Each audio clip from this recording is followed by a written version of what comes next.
Salut tout le monde. Bon, alors aujourd'hui on se retrouve pour une vidéo qui n'était pas du tout prévue, mais ça vient de se passer il y a seulement quelques jours, alors j'ai changé les plans. C'est une amie qui m'en a parlé, encore une histoire folle, vous l'avez vu au titre. Ce sont 4 enfants qui ont été retrouvés vivants après 40 jours perdus dans la jungle, et en plus ce sont les seuls survivants d'un crash d'avion. Sinon, pour ceux qui suivent dans l'onglet communauté, j'ai annoncé il y a quelques temps que je ferai un concours pour donner quelques-uns des livres que j'achète. Alors ça va être super simple, il faut être abonné à ma chaîne, logique, et me laisser un commentaire sous cette vidéo, comme on faisait avant, une citation qui vous inspire, un truc positif, et je choisirai. Allez, pas plus d'intro, on y va, je vous laisse vous installer tranquillement, et c'est parti.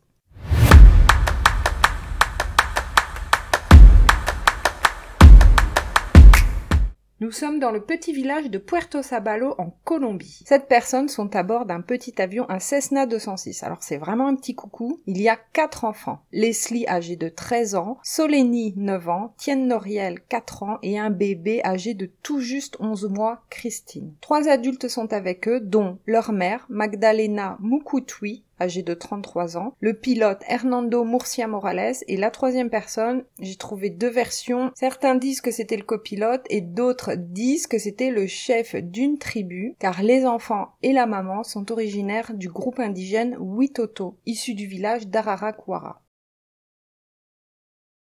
1er mai 2023, l'avion décolle pour rejoindre San José de Guaviare. Mais très rapidement, le petit avion fait face à plusieurs problèmes techniques. Selon les sources retrouvées, à 7h30, le pilote lance une première alerte au tour de contrôle indiquant des problèmes de moteur. Et puis très vite, l'appareil n'émet plus aucun signal. À cet instant, il se trouve au-dessus de la forêt amazonienne. Concernant les raisons du voyage, j'ai retrouvé alors vraiment de tout et n'importe quoi. Certains disent que les enfants et leur mère devaient rejoindre leur père Manuel qui travaillait dans une mine d'or. Un autre article relate qu'ils fuyaient les groupes armés de la région qui kidnappent les enfants pour les enrôler dans leur armée. La Bolivie est réputée pour ça, malheureusement. Vous avez sûrement déjà entendu parler des FARC. Il est aussi dit dans une autre version que le père était un dissident FARC ou encore que la mère s'est enfuie avec les enfants car ce dernier aurait eu un comportement malsain avec la plus grande. Alors vous le voyez, vraiment de tout, et d'ailleurs je ferai une petite parenthèse à ce sujet plus tard. En tout cas, la seule chose qui est sûre, c'est qu'il est très courant pour les habitants de cette région d'avoir recours à ces petits avions pour se déplacer, surtout dans les petits villages puisque l'accès est très difficile et qu'il n'y a quasiment pas de route.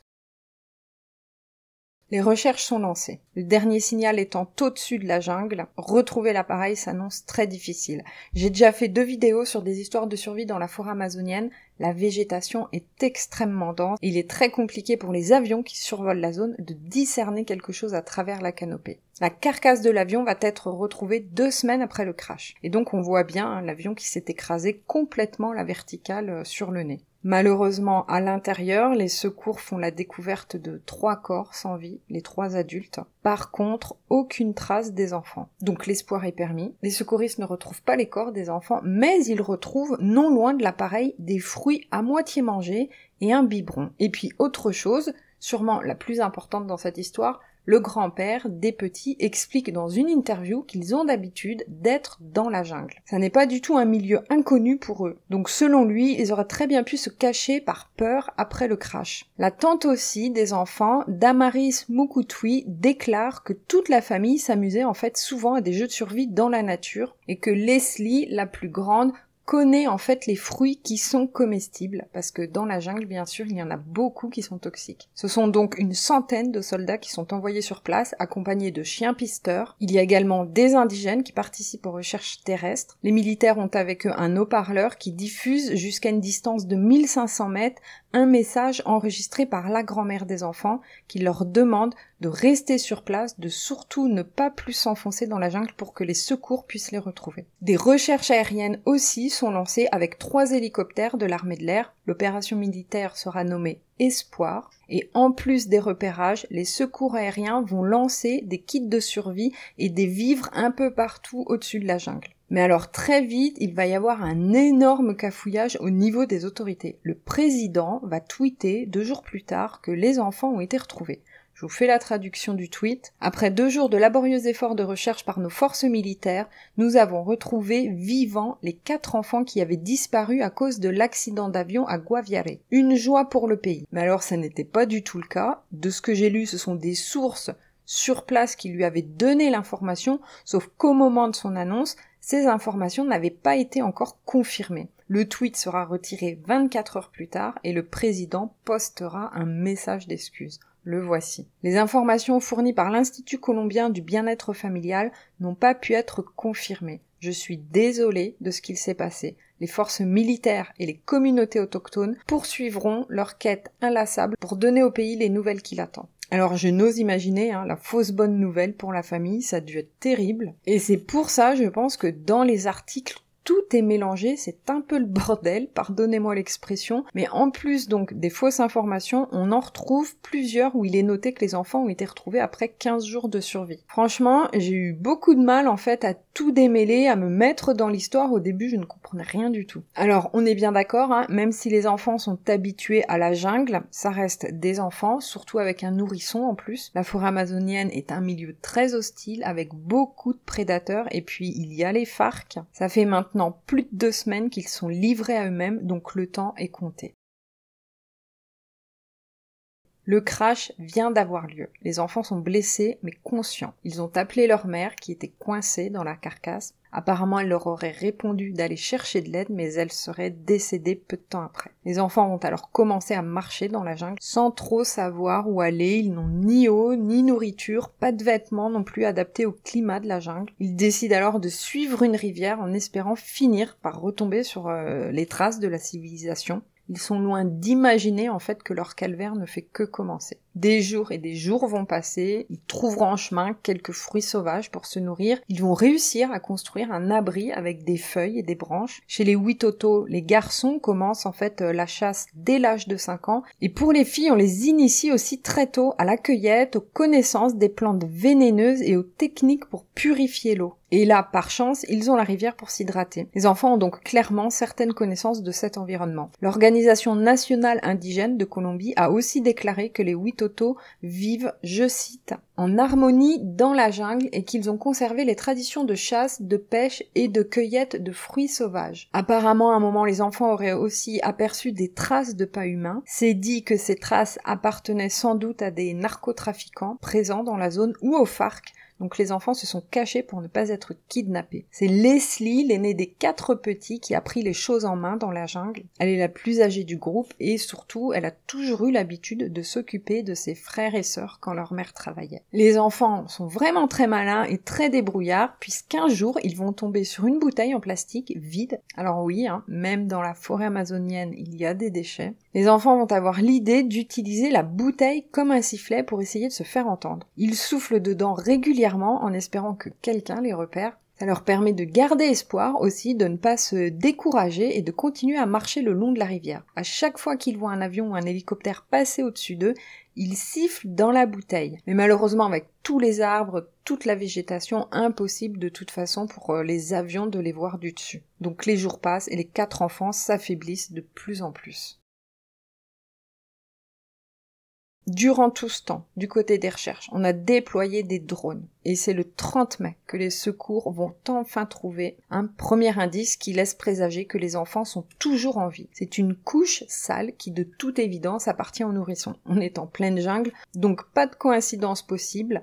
Les secouristes décident alors de concentrer les recherches sur le secteur. Ils suivent la rivière en aval. Les chiens pisteurs sont là aussi pour détecter une présence humaine et c'est grâce à eux et plus précisément à Wilson, un berger malinois âgé de 6 ans, que les secours vont aussi retrouver une paire de ciseaux, des traces de pas et même l'abri que les enfants ont réussi à construire. Mais fausse joie à l'intérieur, personne. L'abri de fortune est complètement vide. Je vous reparlerai de Wilson après, vous verrez, c'est important. Les recherches continuent donc et nous en sommes maintenant à 40 jours depuis le crash de l'avion. Le pays tout entier suit l'avancée des recherches et prie pour un dénouement heureux.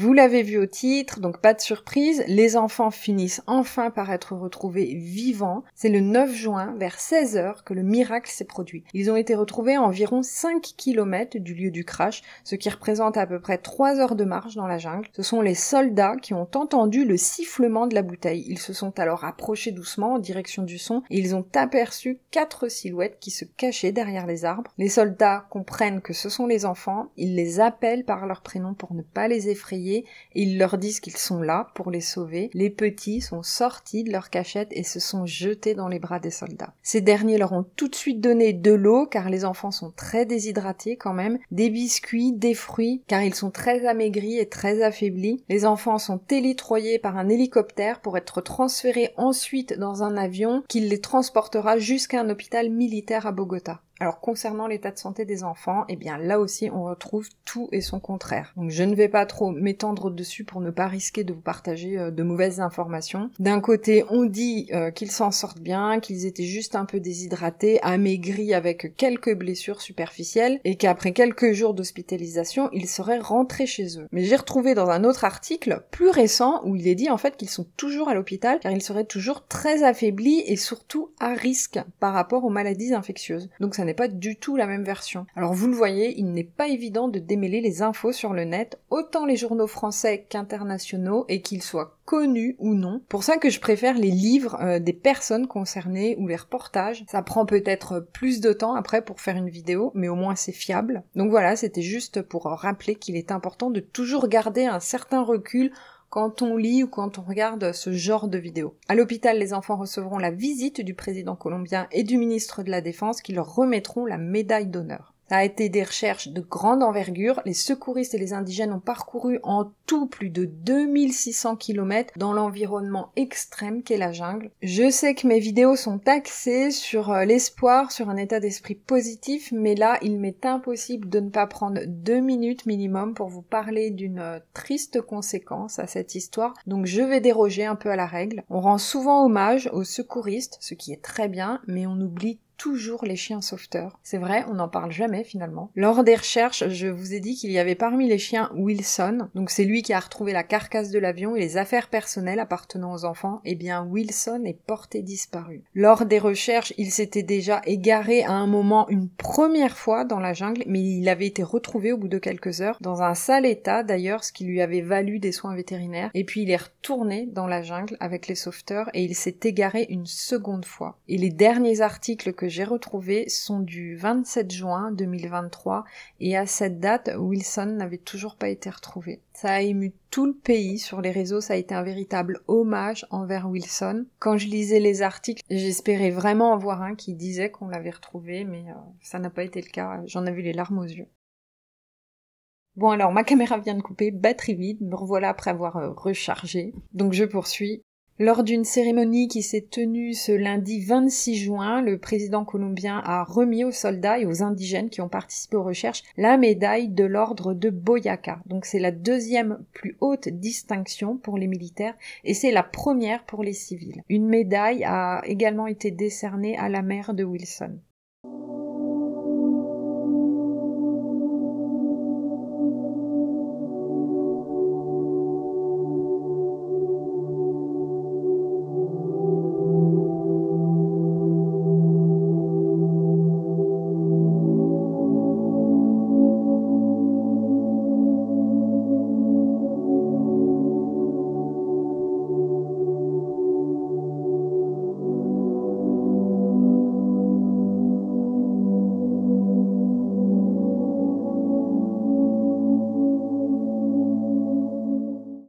J'ai retrouvé des chiffres sur la tribu Utoto que je voulais vous partager aussi. Au début du XXe siècle, ils étaient estimés environ à 50 000 personnes. Mais après le passage des maladies, de l'esclavage, des génocides et du commerce, notamment celui du caoutchouc, et là je fais une parenthèse dans la parenthèse, le caoutchouc était principalement pour les industries européennes. Donc nous, encore. Et aussi celle d'Amérique du Nord. Aujourd'hui, les indigènes Utoto seraient moins de 10 000, et dans certains articles, il est dit qu'ils seraient carrément moins de 1000 habitants.